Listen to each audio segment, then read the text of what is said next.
సమయంలో ప్రభువా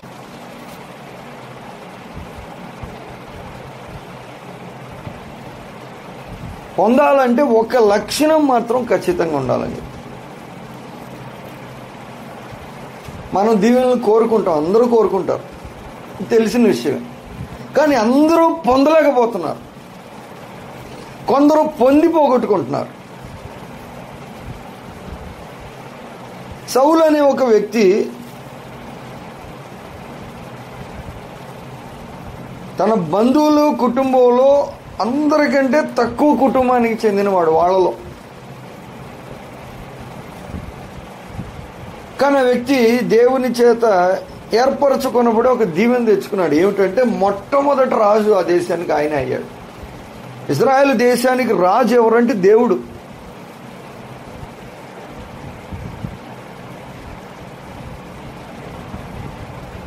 సృష్టి మొత్తానికి ఆయన రాజు అయినప్పటికీ భూలోకంలో మాత్రం ప్రారంభంలో కేవలం ఒకే ఒక్క దేశాన్ని కోరుకున్నాడు ఆయన రాజుగా ఉండటానికి, వాళ్ళు ఆయనకు యాజకులుగా ఉండటానికి.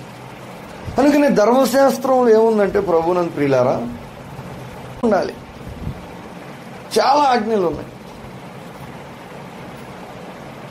ఎందుకంటే మనుషులకు ఉన్న ఒక బలహీనత లేక ఒక లక్షణం ఏమిటంటే ఏమిటి చెప్పండి? మనుషులకు ఉన్న ఒక బలహీనత లక్షణం చదువుకున్నాం ఏమిటి? నమ్మకత్వం లేకపోవటం. అంటే ఏమిటి నమ్మకత్వం లేకపోవటం అంటే ఏంటి? ఎందుకంటే ఎవరికి దేవుని దీవెనలు కలుగుతాయి మెండుగా అన్నాడు. అంటే చాలా దీవెనలు ఇస్తాడంట, ఒకటి కాదు. అది మనుషుల వల్ల కలుగుతాయి, దేవుని వల్ల కూడా కలుగుతాయి. ఎవరి వల్ల ఒక దీవెన అనేది మనకి రావాలి అంటే ఖచ్చితంగా మనలో ఏముండాలి? నమ్మకత్వం, అంటే నమ్మదగిన ఒక గుణం ఉండాలి. మా స్నేహితుల్లో ఒకడు ఉండేవాడు, చాలా మంచి వ్యక్తి. కానీ వాడిని మాత్రం ఎవరు నమ్మేవాళ్ళం కాదు. ఇప్పుడు షార్జాలో ఉన్నాడు, ఉద్యోగం చేస్తాను, మా ఏరోనాటికల్ ఇంజనీరింగ్ చేశాడు. వాడి గురించి అందరూ ఏం చెప్పేవాళ్ళంటే, అరే ఆడు ఏదైనా పని చెప్పినప్పుడు ఇలా అన్నాడు అనుకో, ఇంకంతే ఆ పని అవదరా అని చెప్తాడు. పని చెప్పామనుకో ఇలా అంటాడు, నువ్వు అన్నాడు ఇంకా ఆడు చేయడరా, జాగ్రత్త గుర్తుపెట్టుకోని చెప్పాను నాకు స్టార్టింగ్లో. అంటే నమ్మదగిన వ్యక్తి కాదు ఆడు. ఆ గుణం అయితే లేదు. మంచోడు కానీ ఒక పని కానీ ఒక బాధ్యత కానీ ఒక భారం కానీ మనం ఆయనకు కానీ అప్పగిస్తే ఖచ్చితంగా వాడు దాన్ని చేస్తాడని గ్యారంటీ మాత్రం. అంటే నమ్మకం లేని మనుషులు అంటే గ్యారంటీ లేని, అంతేగా అర్థం. గ్యారంటీలు. మనం ఏదైనా వస్తువు కొనాలంటే ఏం చూస్తాం? రకరకాల పరీక్షలు పెడతాం ఒక వస్తువు కొనటానికి.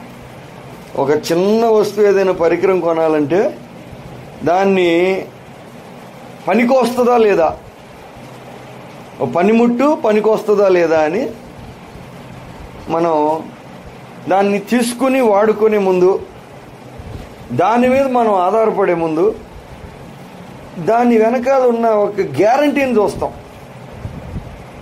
అంటే ఇది ఎన్ని సంవత్సరాలు కంపెనీ వాడు జనరల్గా కంపెనీ వస్తువులు లేక కంపెనీ నుంచి కాకుండా గ్యారంటీ లేని వస్తువులు ఏంటి, కంపెనీ వాడు గ్యారంటీ ఇస్తాడు. పలానా వస్తువుకి ప్రభుత్వం ముద్రేసి ISI అని, లేక కంపెనీ వాడు ఎన్ని రోజులు గ్యారంటీ పనిచేస్తుంది. ఒక వాహనం కొన్నా లేకపోతే మిక్సీ కొన్నా గ్రైండర్ కొన్నా ఇది ఇంతకాలం ఖచ్చితంగా పనిచేస్తుందని వాడు గ్యారంటీ ఇస్తాడు. ఒకవేళ అది పని చేయకపోయినా దాన్ని వచ్చి మేము రిపేర్ చేస్తామని వాళ్ళు గ్యారంటీ ఇస్తారు. దాన్ని ఆధారం చేసుకుని మనం ఏం చేస్తాం? వాటిని తీసుకుంటాం, వాడుకుంటాం.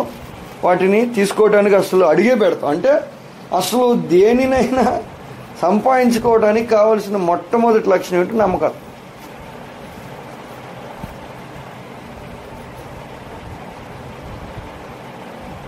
సౌలును దేవుడు రాజుగా పెట్టాడు.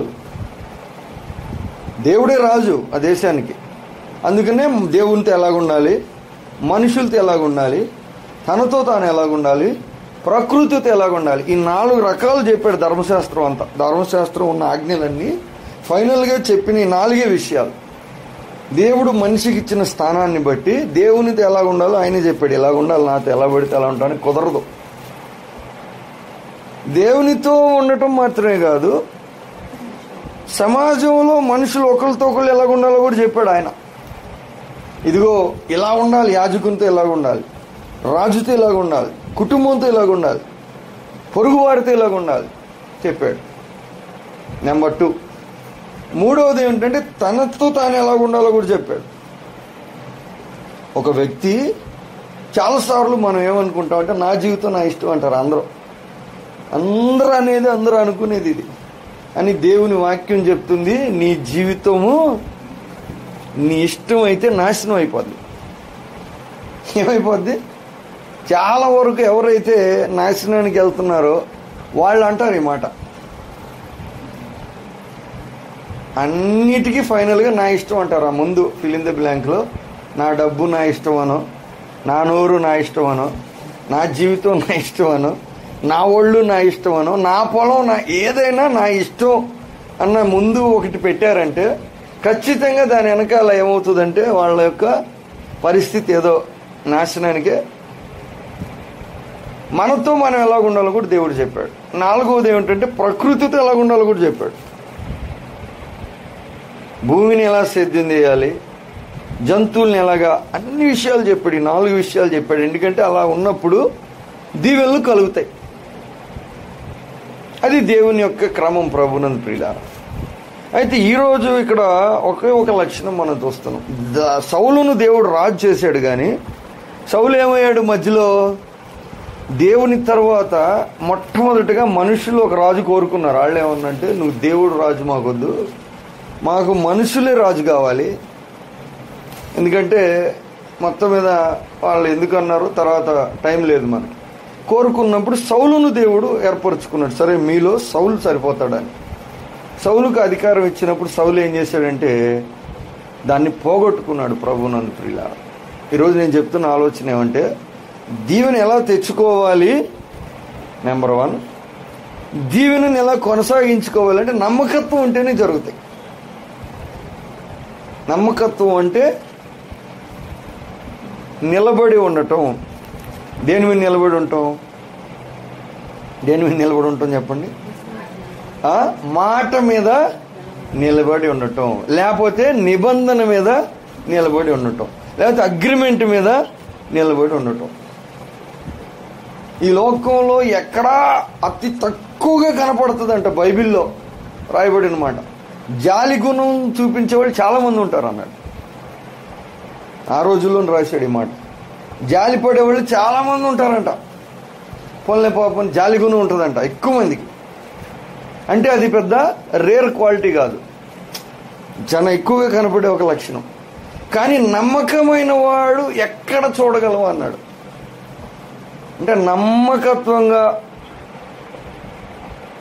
ఒక మాట ఇచ్చి దాన్ని నిలబడేవాళ్ళు, ఒక నిబంధన చేసి దాని పక్షంగా ఉండేవాళ్ళు కనపడరు అంటున్నాడు దేవుడు. అంటే ఇది చాలా విలువైన లక్షణం అన్నమాట. సౌలు పోగొట్టుకున్నాడు, నమ్మకత్వం పోగొట్టుకున్నాడు. అంటే దేవుడు ఈ పని కోసం నీకు ఇది ఇచ్చాడంటే అతను చేయలేకపో. ఎందుకు ఈ మాట చెప్తున్నావు అంటే, నమ్మకమైన వానికి మెండుగా దీవెనలు కలుగును. ఎవరైతే దేవుని పట్ల నమ్మకంగా ఉంటారో, చూడండి సంఖ్యాకాండంలో ఒక మాట రాయబడి ఉంది. ప్రభునందు ప్రియులారా, సంఖ్యాకాండంలో ఈ మాట చూద్దామా. 12వ అధ్యాయం 7వ వచనం. 12వ అధ్యాయము 7వ వచనం. ఎందుకంటే మనం దేవుని దీవెనలు పొందుకోవాలి, పొందిని కాపాడుకోవాలని కూడా ఆలోచన చేస్తాం. చాలా వరకు మనుషులు దేవుణ్ణి తేడా తెలియదు. ఏంటంటే మనుషుల దగ్గర మనం ఏదైనా తీసుకుంటే మళ్ళా తిరిగి వాళ్ళు దాన్ని తీసుకోలేరు. అందుకని మనం ఏం చేస్తాం? మాట ఇచ్చి తప్పుతాం. ఎందుకంటే ఒకసారి ఇచ్చాక నువ్వు మళ్ళీ తీసుకోలేవు నాకు. కాబట్టి మనుషుల దగ్గర మాట తప్పుతాం, కానీ దేవుని దగ్గర అలా జరగదు. సంఖ్యాకాండం 12:7 చూడండి. 12:7 ఏముంది?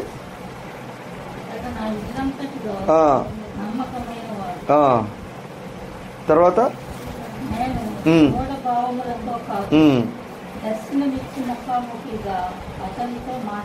దేవుడు నమ్మకత్వం గురించి ఈరోజు మనం చూస్తుండగా, నమ్మకత్వం లేని వ్యక్తులు ఏమైపోయారు, నమ్మకంగా ఉన్నవాళ్ళు ఏమైపోయారు అనే ఒక విషయాన్ని మనం చూడగలం. సౌలు దేశం యొక్క రాజు స్థానాన్ని పోగొట్టుకున్నాడు, నమ్మకత్వం లేదు కాబట్టి, అంతే. ఇక్కడ ఇంకొక వ్యక్తి గురించి ఏం చెప్తున్నాడు అంటే, ఇతడు నా ఇల్లంతట్లో నమ్మకమైనవాడు అన్నాడు. ఇంకొక మనిషి గురించి దేవుడు మాట్లాడు, ఎందుకంటే ఆయనకు తెలుసు హృదయం. దేవుని గొప్పతనం అది. ప్రభునందు ప్రియులారా, మనుషులు ఎవరు చెప్పలేరు, కానీ దేవుడు ఒక వ్యక్తిని చూసి ఆ వ్యక్తిలో అన్ని గుణాలు పరీక్ష చేయగలరు. అది ఎంత పరిమాణంలో ఉంది, ఏముంది ఏం లేదని చెప్పగలరు. మోషే గురించి దేవుడు ఒక సాక్ష్యం ఇచ్చాడు. ఏమని సాక్ష్యం ఇచ్చాడంటే, అసలు ఈ దేశం అంతట్లో నమ్మకమైన వాడు మోషే అన్నాడు.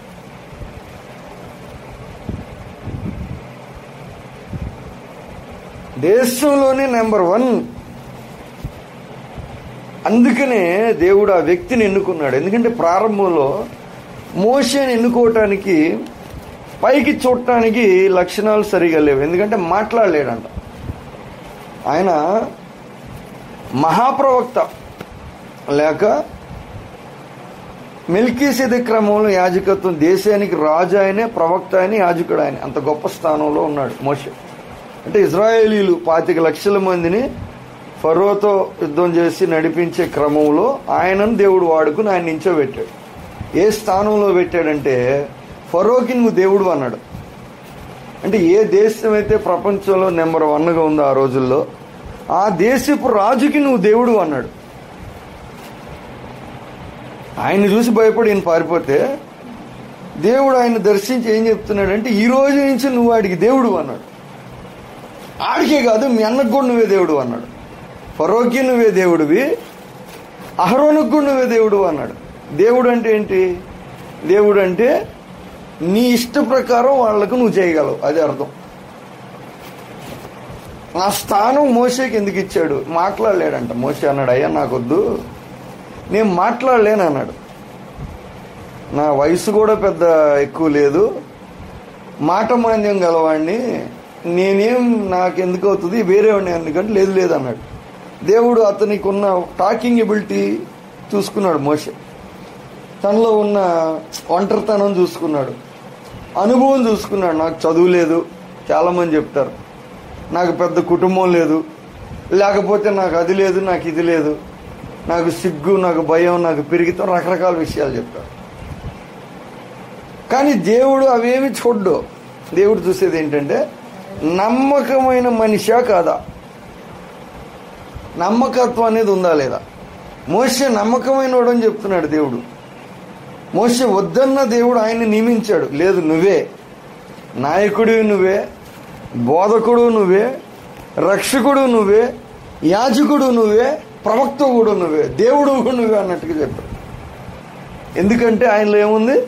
నమ్మకత్వం ఉంది. చూడండి, అందుకనే ఈ మాట ఎప్పుడు చెప్పాడంటే, మోషేకి వ్యతిరేకంగా వాళ్ళ సొంత అక్క అన్న మాట్లాడారు.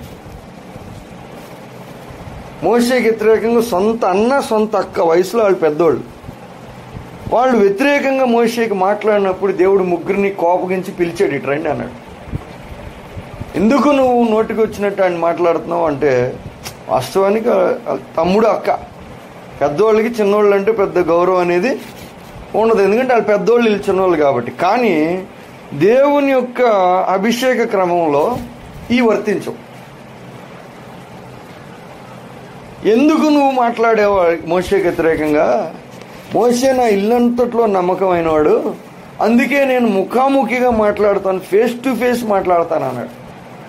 నీతో కూడా మాట్లాడతాను, అందరితో మాట్లాడతాను, కానీ మోషేతో అలా మాట్లాడిన అన్నాడు.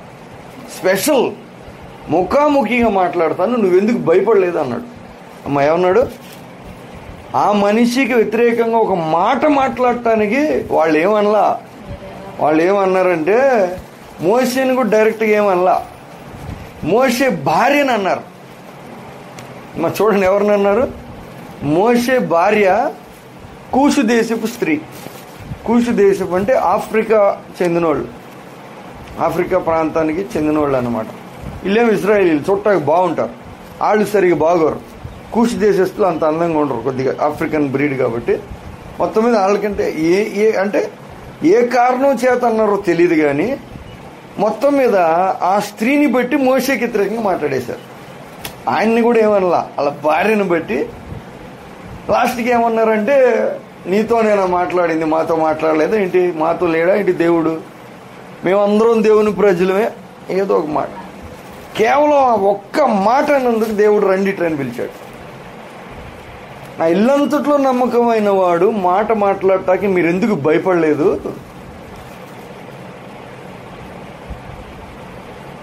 అని స్పాట్లో దేవుని ఉగ్రత వచ్చి అక్కకి అప్పటికప్పుడు కుష్ఠరోగం వచ్చింది. అమ్మ చూడండి, సొంత ఇంట్లో వాళ్ళు కూడా ఆ వ్యక్తిని ఏం అంటానికి దేవుడు అనుమతించాల. సొంతోళ్ళు మాట అనొచ్చు, కొట్టొచ్చు, తిట్టొచ్చు, సొంత ఇంట్లో జరుగుతూ ఉంటాయి. కానీ దేవుని అభిషేక క్రమం పొందిన వాళ్ళ విషయంలో దేవుడు ఏమన్నాడంటే, నమ్మకమైనోడు కాబట్టి. ఇప్పుడు దేవుడు చూడండి, నమ్మకత్వం లేనోడు రాజు స్థానం నుంచి పడిపోయాడు. నమ్మకత్వం ఉన్న వ్యక్తి మాట అన్నా కూడా దేవుడు ఊరుకోలే. అప్పటికప్పుడు వాళ్ళ విషయంలో సమూయేలు మొదటి గ్రంథం 2వ అధ్యాయం 35వ వచనం చూడండి.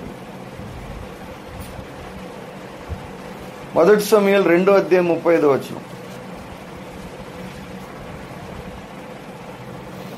మొదటి సమూయేలు 2:35.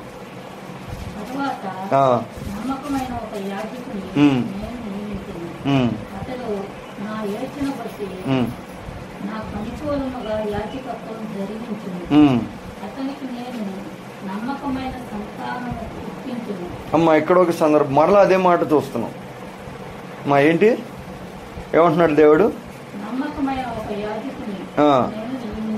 దేవుడు ఒక దేశం మీద ఉన్న ప్రధాన యాజకుడిని తోసేశాడు. ఎందుకు తోసేశాడు అంటే, అతడు దేవుని పట్ల నమ్మకంగా లేడు. కనుక దేవుని యొక్క దీవెన పోయింది. ఈరోజు నేను చెప్పే ఆలోచన ఒకటే, నమ్మకంగా ఉన్నప్పుడు దీవెన వెతుక్కుంటూ వస్తుంది. నమ్మకత్వం ఎప్పుడైతే మనం చాలాసార్లు మనుషులకున్న సమస్య ప్రాబ్లం చెప్పాను నేను, ఏంటి, మనుషులతో ఉన్నట్లు దేవుడితో చేస్తారు.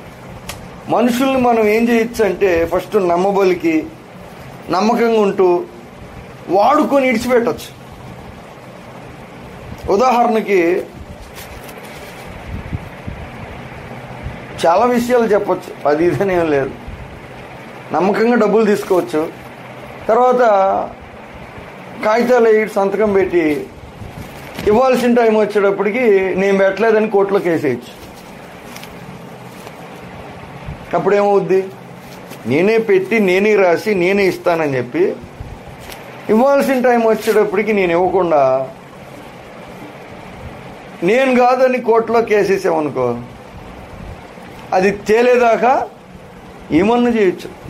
చాలామంది చెప్తూ ఉంటారు. ఇప్పుడు కొంతమంది తల్లిదండ్రులు బాధపడుతూ ఉంటారు. చాలామంది చెప్పిన మాట, కొంతమందే కాదు. ఏమంటారంటే, పిల్లలంట ఆస్తిపాస్తులు మొత్తం రాసేసాక వాళ్ళని చూడరంట. చాలామంది అన్నారు కాబట్టి నేను చెప్తున్నా. అందుకని తల్లిదండ్రులు ఏమంటారు, మేము ఉన్నంతకాలం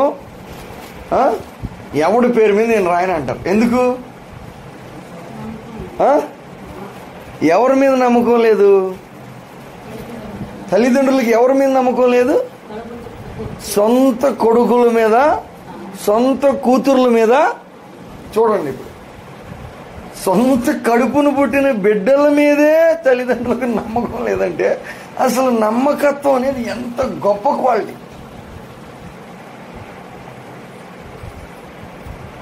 ఎందుకంటే రాసేసాక, మొన్న రిజిస్టర్ ఆఫీస్కి వెళ్ళాము, చెప్పాను కదా, ఒక ముసలాయన్ని తీసుకొచ్చారు.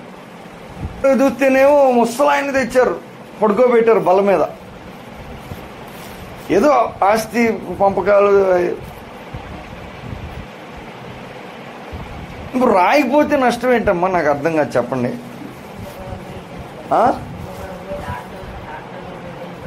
ఎవరికి పోతుంది? ఎవరికి భయం అంటే సొంత అక్క చెల్లెల్ని నమ్మట్లా, తల్లులు బిడ్డలు నమ్మట్లా, అన్నదమ్ములు అక్క చెల్లెల్ని సొంతోళ్ళని. ఇంకా నన్నేం నమ్ముతారు చెప్పండి పాస్టర్ని?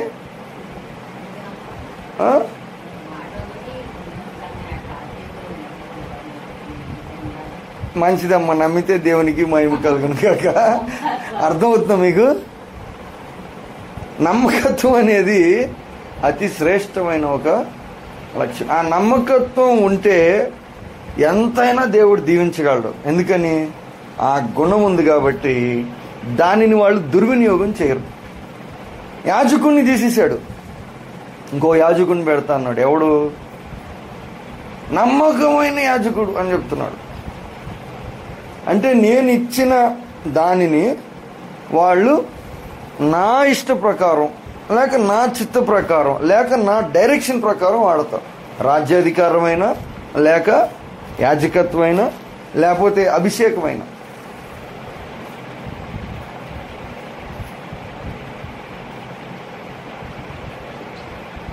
నమ్మకమైన వారికి మెండైన దీవెనలు కలుగును.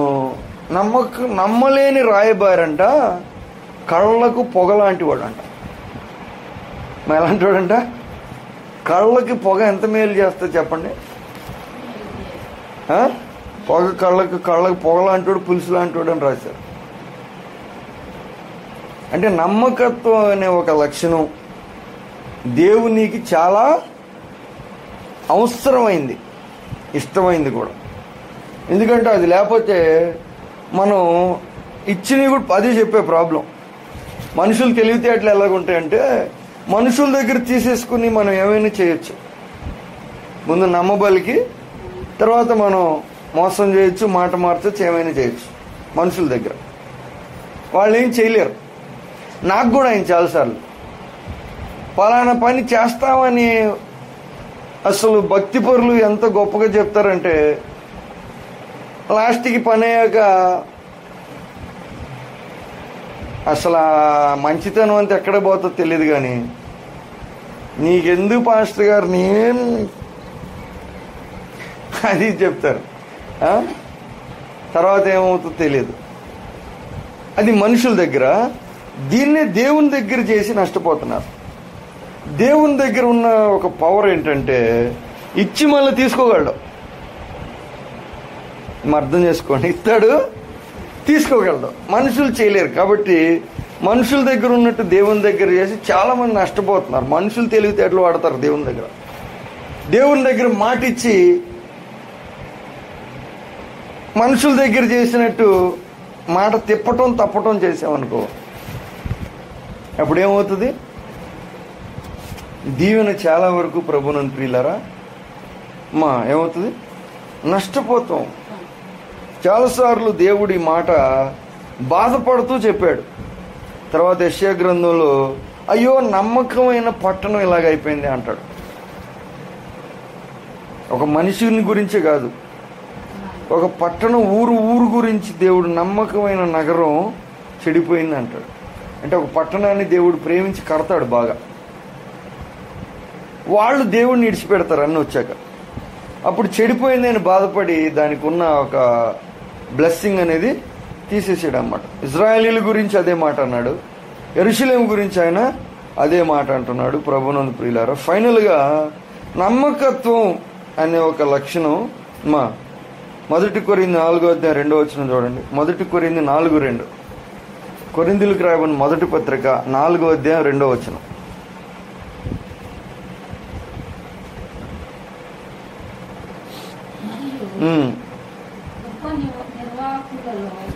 గృహ నిర్వాహకులలో ప్రతివాడును నమ్మకమైన వాడై ఉండుట అవశ్యము. అంటే నెసెసరీ అన్నాడు.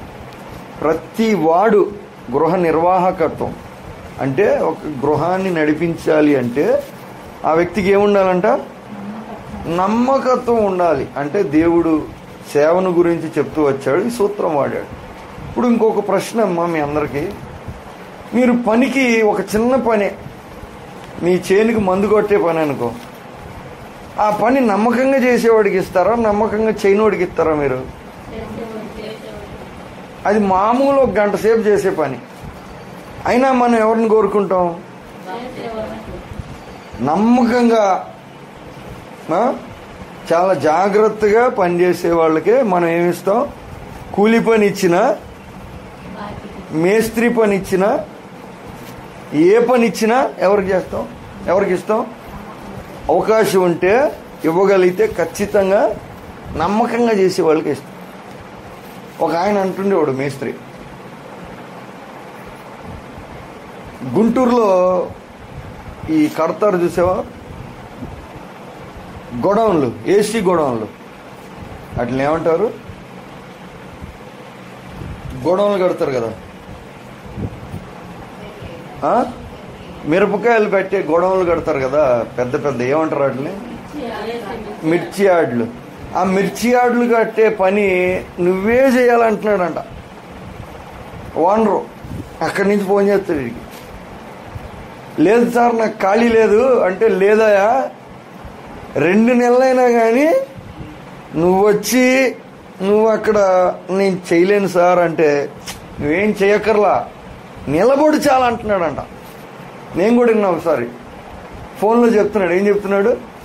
నువ్వు నిలబడు చాలు, 2 నెలలైనా కానీ వెయిటింగ్ చేస్తా నీకోసం.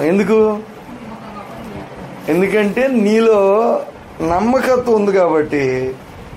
అది చాలా పెద్ద పని అంట, ఎన్నో రోజులు పడుతుంది అంట, మరి సంవత్సరాలు కూడా పట్టచ్చు అన్నది చెప్పారు.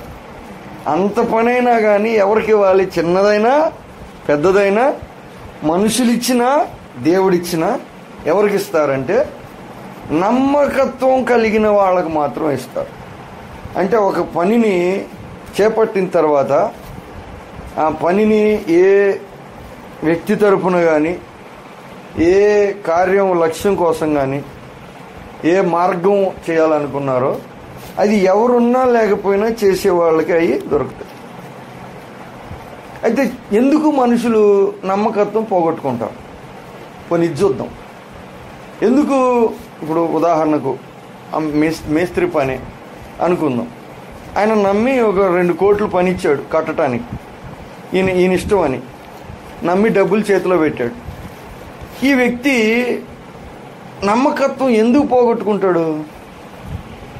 లేక నమ్మకత్వం ఎలా దుర్వినియోగం చేయొచ్చు చెప్పండి?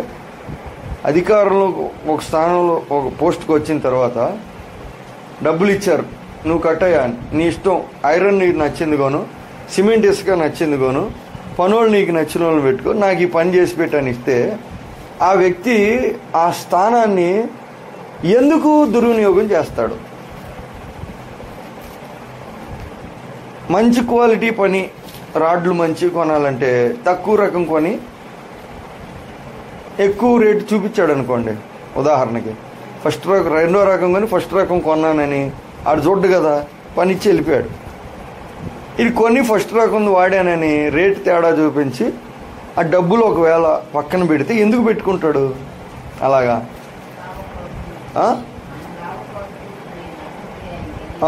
అంటే నమ్మకంగా నేనుంటే నాకేం రాదు? ఏం రాదు చెప్పండి?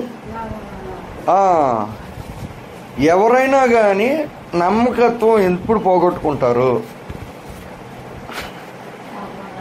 అంటే, వ్యక్తిగతంగా ఏది వాళ్ళకి లాభకరంగా ఉంటుంది అనుకుంటారో ఆ లాభం రావాలని చెప్పి నమ్మకత్వాన్ని వాళ్ళు పోగొట్టుకుంటారు. దేనికోసం? గుర్తుపెట్టుకోండి, లాభం కోసం, లేక సొంత స్వార్థం కోసం, లేకపోతే ఇంకోటి ఏదో, మొత్తం మీద వాళ్ళ మేలు క్షేమం కోసం నమ్మకత్వంగా ఉంటే నాకేమి రాదు, అదేగా మనుషులు చేసే ఆలోచన. అది మానవ జ్ఞానం. కానీ దేవుని వాక్యం ఏం చెప్తుంది? నమ్మకంగా ఎవరైనా ఉంటే వాళ్లకు మెండుగా దీవెనలు దేవుడిస్తాడంట.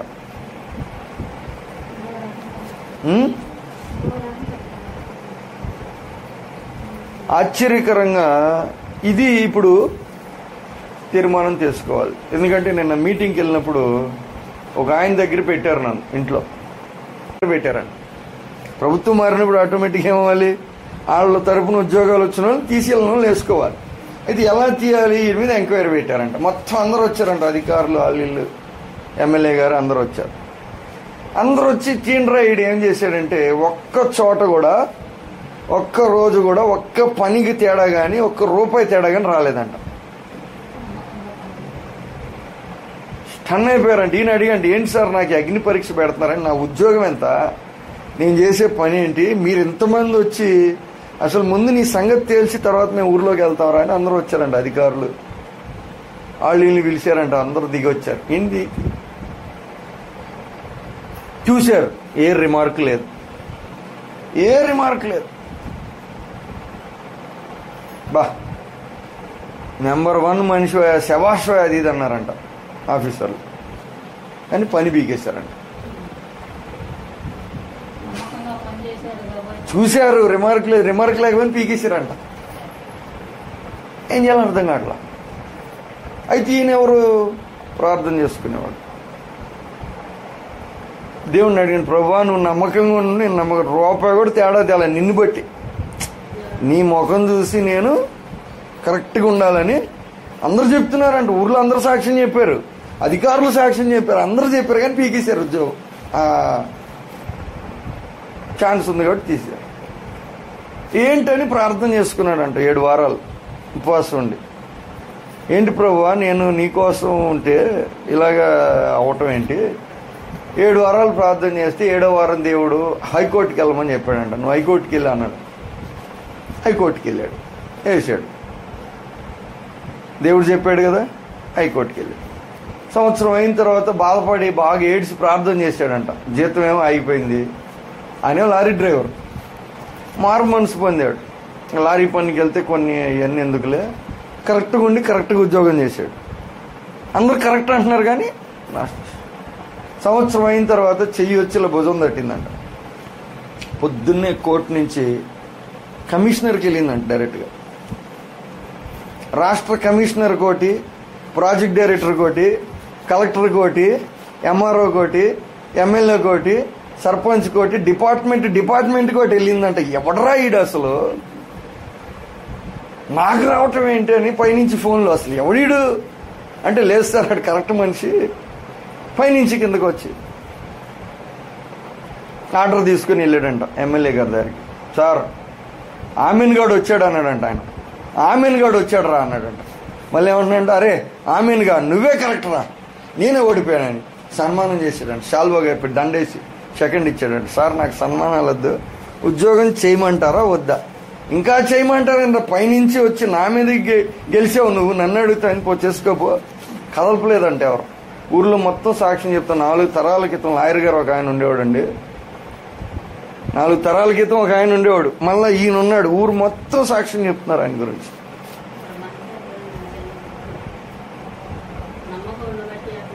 అందరూ సాక్ష్యం చెప్తున్నారు. ఇక మా ఏంటి, నమ్మకమైన వానికి దీవెనలు కలగవు అని నమ్మకత్వం పోగొట్టుకుంటారు అంటున్నాం. నమ్మకమైన వారికి దేవుడు పరీక్షింపబడుతుంది ఖచ్చితంగా. నమ్మకత్వం అంటే మనం చాలాసార్లు అదే మీరేమన్నారు, నమ్మకంగా ఉంటే నాకు నష్టం లాభం రాదని. కానీ ఇక్కడ వాక్యంలో ఉన్న మాట దేవుడు నెరవేర్చాడు. ఎలాగంటే దేవుని దగ్గర ఆ వ్యక్తి పరీక్షింపబడాలి. ఇప్పుడు నమ్మకమైన వ్యక్తే కాదా అంటే ఆ నమ్మకత్వం ఏమవ్వాలి, ఎన్కో ముందు అది పరీక్షింపబడాలి. ఎలా పరీక్షిస్తాం, ఈ వ్యక్తి నమ్మకమైన వాడా కాదా, ఎలా పరీక్షిస్తామని చెప్పండి. ఎలా పరీక్షిస్తామంటే స్వేచ్ఛనిచ్చి చూడాలి. అమ్మా ఏం చేయాలి, బలవంతంగా, అర్థమవుతుంది మీకు, మనం చూస్తూ ఉన్నప్పుడు, కంట్రోల్ చేస్తూ ఉన్నప్పుడు నమ్మకత్వం అందరూ చూపెడతారు. ఎలా తెలుస్తుంది ఒక వ్యక్తి నమ్మకమైన వాడా కాదా అంటే ఎలా తెలుసుద్ది? ఆ మనిషిని ఏమి అనకుండా, ఏమీ కట్టలు లేకుండా, ఏ అధికారం వాళ్ళ మీద పనిచేయకుండా, ఏ విషయం వాళ్ళ కనుచూపులో లేకుండా, కేవలము వారి నోటి మాట, వారి మనస్సాక్షే వాళ్ళను పరీక్షించే పరిస్థితిలో ఇడిచిపెట్టినప్పుడు అప్పుడు ఏం జరుగుతుంది? ఆ వ్యక్తి నమ్మకమైన మనిషా కాదా అనేది బయటికి వస్తుంది. పరీక్షించే విధానం ఇది. పరీక్షింపబడాలిగా. ఎందుకంటే నమ్మకమైన వ్యక్తి అయితే దీవెనలు ఇవ్వాలి. నమ్మకమైన వ్యక్తి కాదో ఎలా తెలుస్తుంది? పరీక్షించాలి. నన్ను పరీక్షించాలి. ఎలాగా? స్వేచ్ఛనివ్వాలి. నేను మాట్లాడిన మాట తప్ప, నేను చేసిన నిబంధన తప్ప, నా మనస్సాక్షి తప్ప ఇంకా ఏది నా మీద పనిచేయని పరిస్థితిలో ఆ మనిషిని పెట్టినప్పుడు అప్పుడు ఆ మనిషి నమ్మకమైన వ్యక్తి అయితే ఏం చేస్తారు? నమ్మకమైన వ్యక్తి కాకపోతే ఏం చేస్తారు? ఎందుకంటే మా దేవదూతలు 24 గంటలు చూస్తూ ఉంటారు మనల్ని. రికార్డు ఉంటుంది నీ గురించి. పలానా వ్యక్తి పాస్టర్ గారు అందరు ముందు ఒకలాగా ఉంటాడు, అందరు లేనప్పుడు ఒకలాగా ఉంటాడు. ఎవరు రికార్డు ఇస్తారు చూస్తారు? దేవదూతలు రికార్డు చేస్తూ ఉంటారు. నీ గురించి కూడా ఎవరు రికార్డు తీస్తూ ఉంటారు? దేవదూతలు రికార్డు రాసుకుంటూ ఉంటారు. ఎందుకు ఇదంతా? ఎందుకు తెలుసుకుని దేవుడు ఏం చేస్తాడు? ఎందుకంటే దేవుని మనసులో అనేకమైన దీవెనలు, ఆశీర్వాదాలు, ఆధిక్యతలు. చివరికి చూడండి, ప్రకటన గ్రంథంలోకి వెళ్ళిపోదాం. 17వ అధ్యాయం 14వ వచనం. 17-14.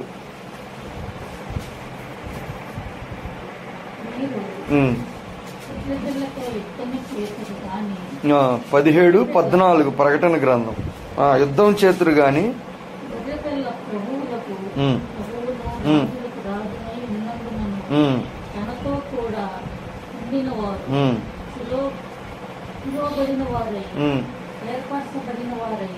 నమ్మకమైన వారై ఉన్నందున ఆయన ఆ రాజులను జయించును. ప్రకటన గ్రంథంలో భవిష్యత్తులో జరగబోయే మాట.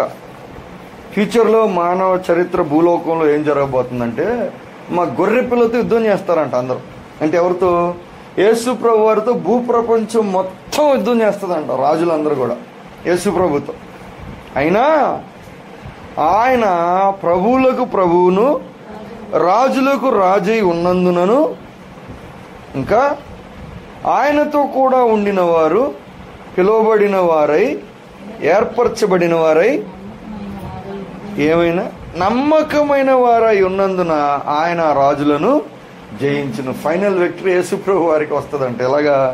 అందరూ ఫైటింగ్ చేస్తారంట ఆయన మీద, కానీ ఎవడు గెలవడం అని చెప్తున్నాడు. ఎందుకు? ఎందుకంటే ఒకటి ఆయన రాజులకు రాజు, ప్రభువులకు ప్రభు ఉన్నందున. అది మాత్రమే కాదు, ఆయనతో పాటు ఉన్నవారు అంటే ఎవరైతే యేసు ప్రభుతో పాటు నిలబడతారో వాళ్ళు పిలువబడిన వారు, ఏర్పరచబడిన వారు, ఇంకా గొప్ప లక్షణం ఏంటి? నమ్మకమైన వారై ఉన్నందున. అంటే ఇప్పుడు యేసు ప్రభు వారితో ఎవరు నిలబడగలరు? ఎవరు నూతన సృష్టిలోనికి వెళ్తారు? మహిమలోనికి, నిత్యరాజ్యంలోకి ఎవరు వెళ్తారంట? నమ్మకమైన వారై. నమ్మకత్వం గురించి వస్తున్నాం. నమ్మకమైన వారై ఉన్నందున అంటే దేవునితో. ఇప్పుడు దేవుడు ఎవరిని కోరుకుంటున్నాడు? ఆయనతో ఉన్నవాళ్ళు. ఇప్పుడు యుద్ధానికి తీసుకెళ్తున్నాం అనుకోండి, రాజులు తమ ప్రాణాన్ని ఎవరి చేతిలో పెడతారమ్మా తెలుసా మీకు? మహారాజులు, రాజుల చేతిలో దేశం మొత్తం డబ్బుని, అధికార యంత్రాంగాన్ని, పరిపాలనా విధానాన్ని, తమ ప్రాణాలను కూడా రాజుగారి చేతిలో పెడతారు. ప్రజలు వాస్తవానికి మొత్తం రాజు చేతిలో పెడతారు. కానీ రాజు తన ప్రాణాలు ఎవరి చేతిలో పెడతాడు తెలుసా? రాజు చేతిలో అన్నీ ఉంటాయి, కానీ రాజుగారు మాత్రం ఇంకొంతమంది చేతిలో ఉంటాడు. బాడీ గార్డ్ అంటారు, స్పెషల్ బాడీ గార్డ్. ఎవరి చేతిలో పెడతారు తెలుసా? రాజు తన ప్రాణం ఎవరి చేతిలో పెడతాడు తెలుసా? ఎవరి చేతిలో పెడతాడు? నమ్మకమైన వారి చేతిలో. ఎందుకంటే రాజు అయినా మనిషే కదా.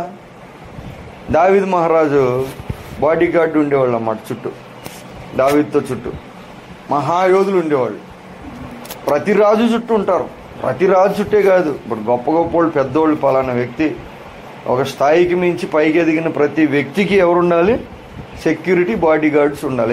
ఎందుకంటే మనుషులు కనుక ప్రాణం ఊరికే పోద్ది.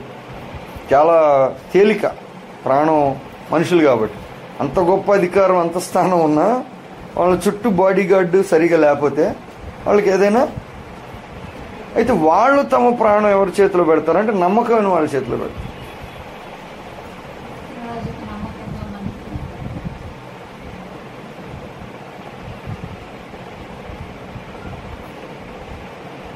ప్రభువారు తన యొక్క కృపలు, వరాలు ఎవరి చేతిలో పెడతారో తెలుసా?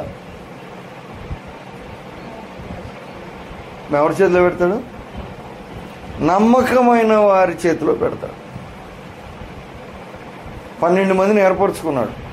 అప్పుడు చాలామంది ఉన్నారు, చదువుకున్న వాళ్ళు ఉన్నారు, తెలివైన వాళ్ళు ఉన్నారు, అనేక రకాలైన వ్యక్తులు ఉన్నారు. కానీ ఆ 12 మందినే దేవుడు ఎందుకు ఏర్పరచుకున్నాడంటే వాళ్ళు నమ్మకమైన వారు అన్నమాట. ఎంతవరకు అంటే మరణం వరకు కూడా. ఎందుకంటే బైబిల్లో ఈ మాట ఉంది ప్రభునందు ప్రియులారా, ఏమని? ఎవరి నమ్మకత్వం వాళ్ళు చెప్పుకుంటారంట. అది కూడా ఉంది. ఎలా చెప్పుకుంటారు? నేను అందరిలాంటి దాన్ని కాదు పాస్టర్ గారు, నేను మాత్రం అందరిలాంటి వాడిని కాదు, అందరూ వేరు,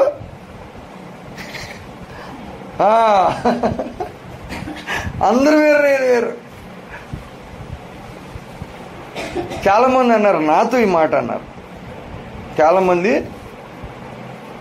ఏ సందర్భంలో అన్నారంటే, నేనన్నా, అయ్యా మీరు ఇప్పుడు ఇలాగ అంటావు కానీ పని అయ్యాక నువ్వు చేయవండి పాస్టర్ గారు, ఆ మాట అనొద్దు.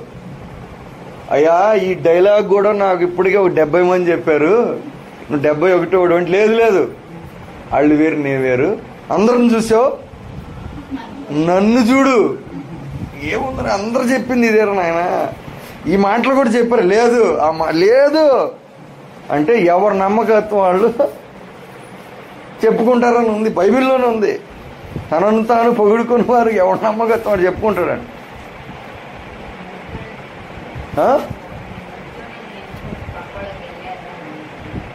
నేను చెప్తాగా, నేను అందరిలాంటి వాడిని కాదు, నేను చాలా స్పెషల్, నేను ప్రత్యేకమైన ఒక వ్యక్తి.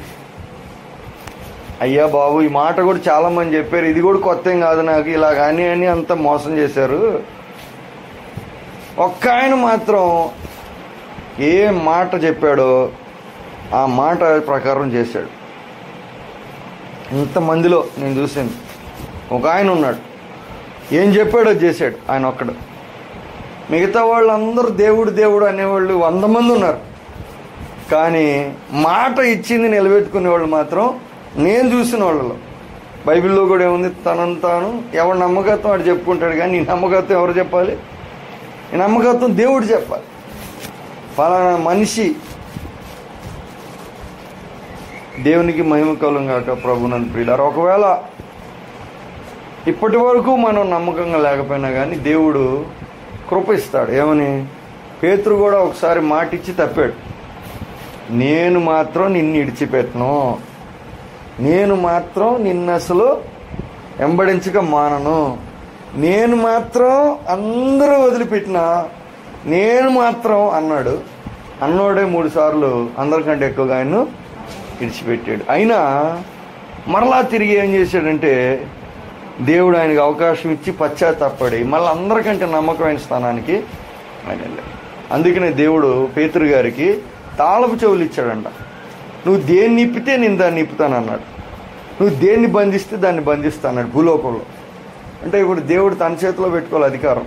ఫలానా పని జరగాలి ప్రభు అని నేను అన్నాడు అనుకో, ఈయన రికమెండేషన్ చేసాడంటే అది జరిగిపోద్ది.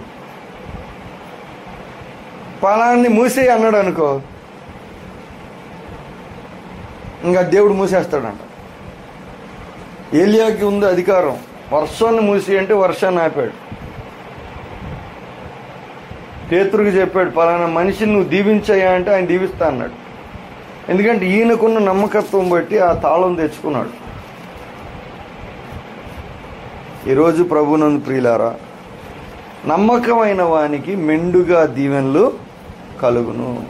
మనం మనుషుల దగ్గర అపనమ్మకంగా ఉన్నా దేవుని దగ్గర మాత్రం నమ్మకత్వం కోల్పోకూడదు. దేవుని దగ్గర ఒకవేళ నమ్మకత్వం కోల్పోయినా మరలా మనం ఏం చేయాలి?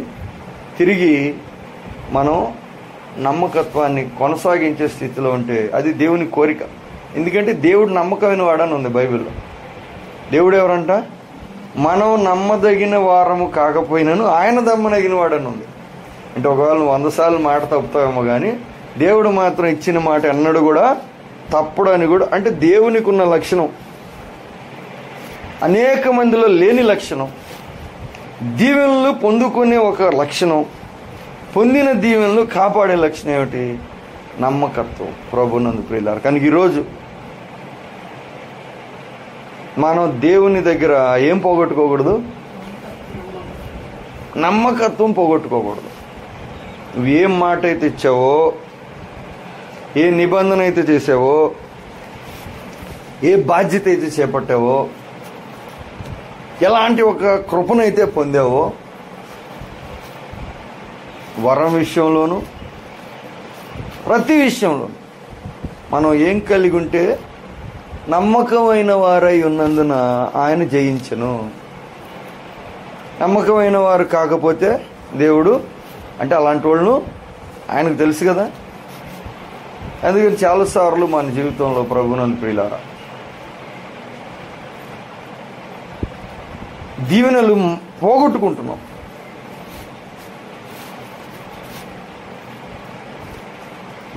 ఏలియా నేను ఒక్కడనే రోషం కలిగి ఉన్నాను అన్నాడు. వాస్తవానికి ఆయన రోషంగా ఉన్నాడు దేవుని కోసం.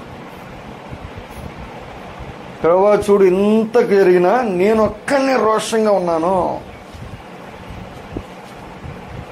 ఆ రోషం ఆయనకు ఉంది కాబట్టి నమ్మకత్వం విషయంలో ఆయన దేవుణ్ణి ముఖాముఖిగా చూశాడు. మళ్ళా మోసే తర్వాత మరలా సీనాయి పర్వతం మీద దేవుని దగ్గరికి వెళ్ళి దేవుని స్వరాన్ని విని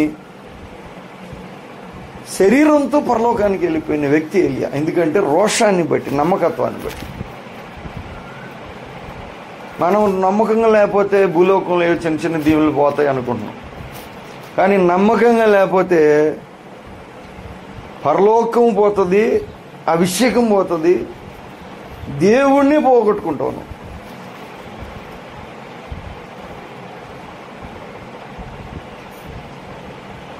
పోతే మాలే నాకేమైంది? అది మీ విఘ్నత. చెప్పానుగా, స్వేచ్ఛని దేవుడు ఇస్తాడు. ఎందుకు ఇచ్చాడంటే అర్థం చేసుకున్నామ్మా. నిన్ను ఒక నిబంధన, ఒక పరిధిలో పెట్టాడంటే నువ్వు సేఫ్గా ఉన్నావు. లేదు నీ మానాన్ని నిడిచిపెట్టాడు అనుకో, అంటే నీకు నీ మనస్సాక్షి తప్ప, నీవిచ్చిన మాట తప్ప ఇంకోటి ఏది నిన్ను కట్టడి చేయని పరిస్థితిలోకి నువ్వు వెళ్ళావంటే చాలా డేంజరస్ జోన్ అది. ఎందుకంటే చాలా వరకు మనం ఏం చేస్తామంటే తప్పుతాం. ఆ కారణం బట్టి ఏమవుతుంది? అపవాదికి అవకాశం కలుగుతుంది, సాతానికి ఛాన్స్ ఇస్తాం మనం.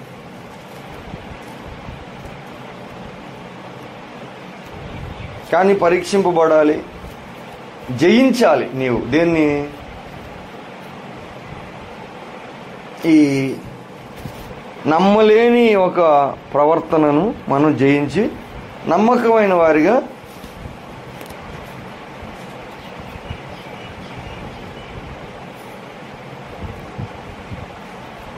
ఆయన పై రూపం చూడ్డానికి ఒక మాట ఉంది బైబిల్లో, బహు శ్రేష్టమైన మాట. సమూయేలు వచ్చి చెప్పాడు,